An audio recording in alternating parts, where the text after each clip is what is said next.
would like to combine the capabilities of different spacefaring nations, be it robotic or being human, to look also for different activities, be it pure science, be it also business, even tourism or mining or whatever.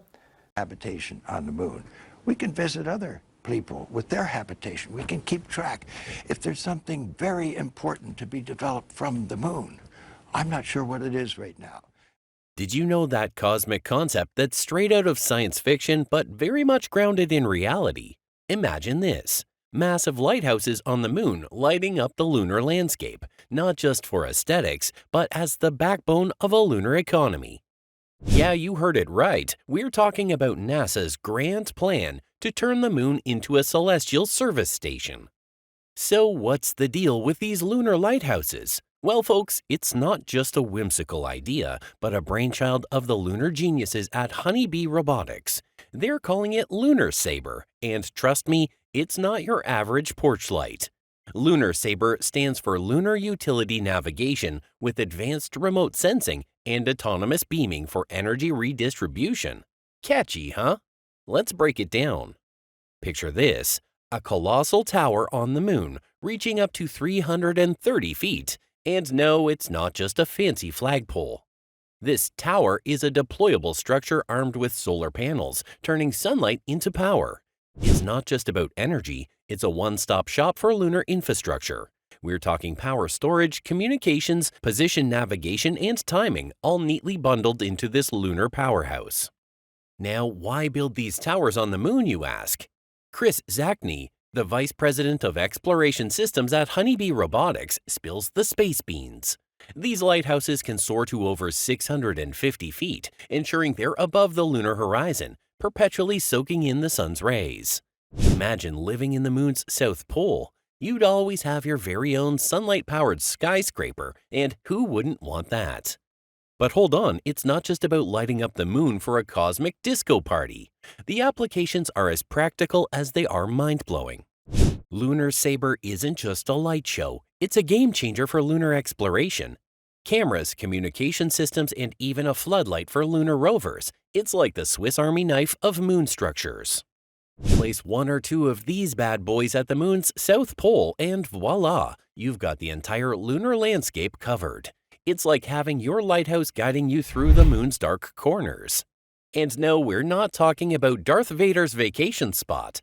The dark side of the moon, perpetually in the shadows, is a mystery waiting to be unveiled. LUNARSABER aims to shed some light on this enigmatic realm, quite literally. With its towering presence, it becomes the cosmic beacon illuminating the uncharted territories, paving the way for future lunar adventures. So why build these colossal lunar lighthouses? Well, it all started with the dream of eternal sunlight, a place where solar panels could bask all year round. But guess what? The moon threw us a curveball. Thanks to NASA's Lunar Reconnaissance Orbiter, we found out that the poles don't have the consistent sunshine we'd hoped for. Vishnu spills the moon tea. There are no locations near the poles that receive sunlight consistently throughout the year. Bummer, right? But fear not, aspiring lunar explorers. Turns out the key is in the rims of craters near the South Pole. Why? Because they're like the moon's VIP seating for sunlight, offering long lunar days.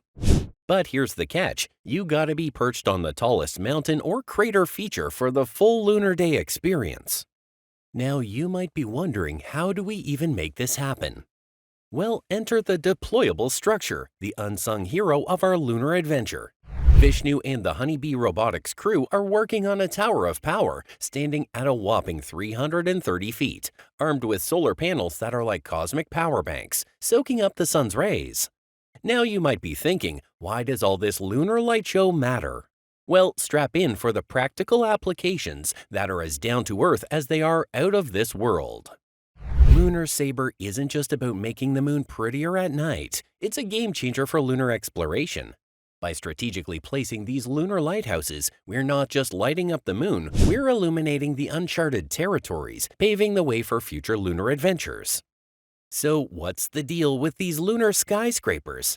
Well, meet Vishnu Sanijapalli, the genius behind the lunar utility navigation with advanced remote sensing and autonomous beaming for energy redistribution, or as they coolly call it, LUNARSABER.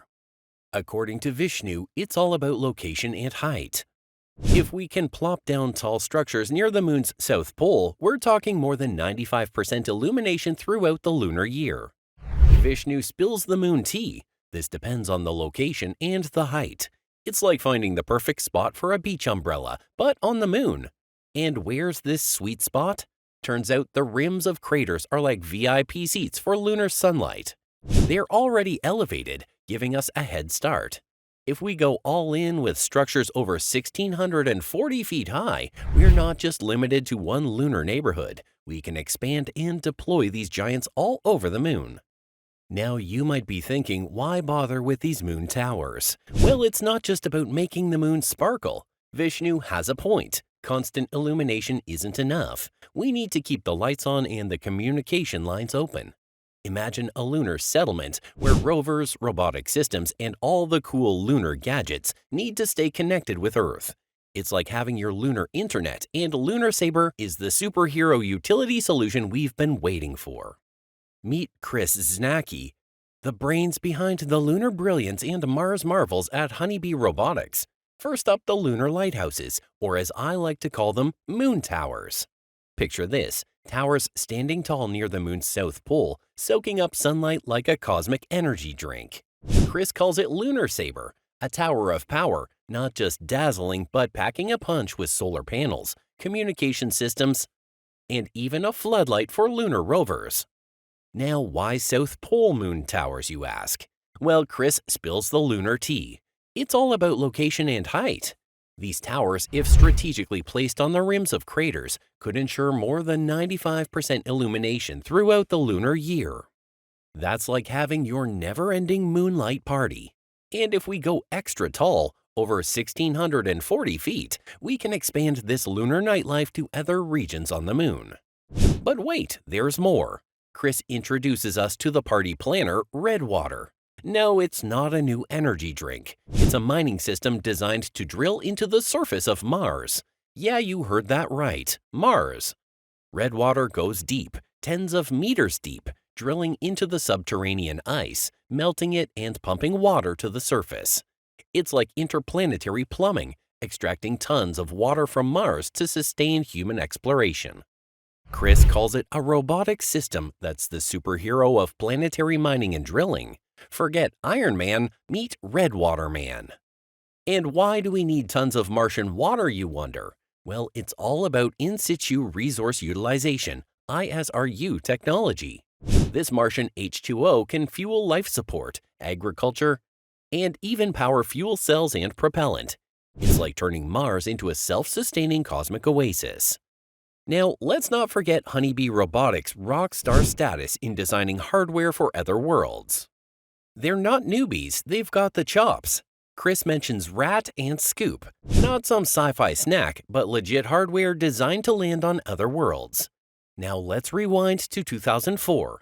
Picture this, the Red Planet, NASA's Spirit and Opportunity Mars rovers gearing up for their mission. Enter Honeybee Robotics with their rock abrasion tool, Rat. No, it's not a fancy name for a sci-fi guitar. It's a legit piece of hardware that scraped and scoured Martian rocks, uncovering the secrets of our rusty neighbor. That's right, Honeybee Robotics was the cosmic janitor, ensuring our rovers had a clear view of the Martian landscape. Fast forward to 2008 and we have the NASA Mars Phoenix lander mission.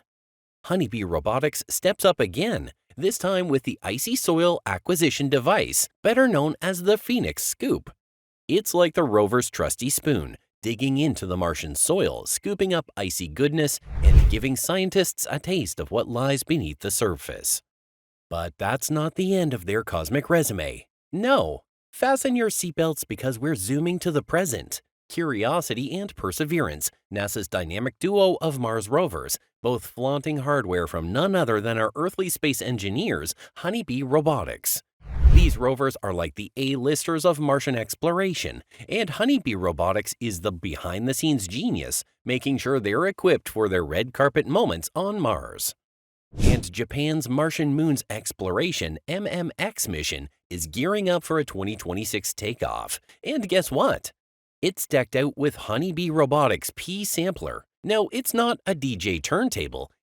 It's a sampling wizard mounted along the leg of the MMX lander.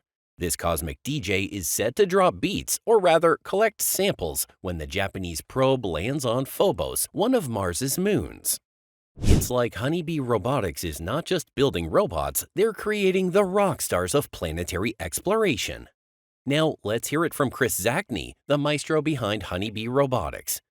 He says making mechanisms for off-Earth operation is a challenge, but that's part of the fun of developing something from scratch. Otherwise, our life would be boring if you had cookie-cutter robots. They're saying, why settle for ordinary when you can have extraordinary? And that's a wrap. So, what do you think? Share your thoughts in the comments below. And don't forget to like and subscribe to our channel for more.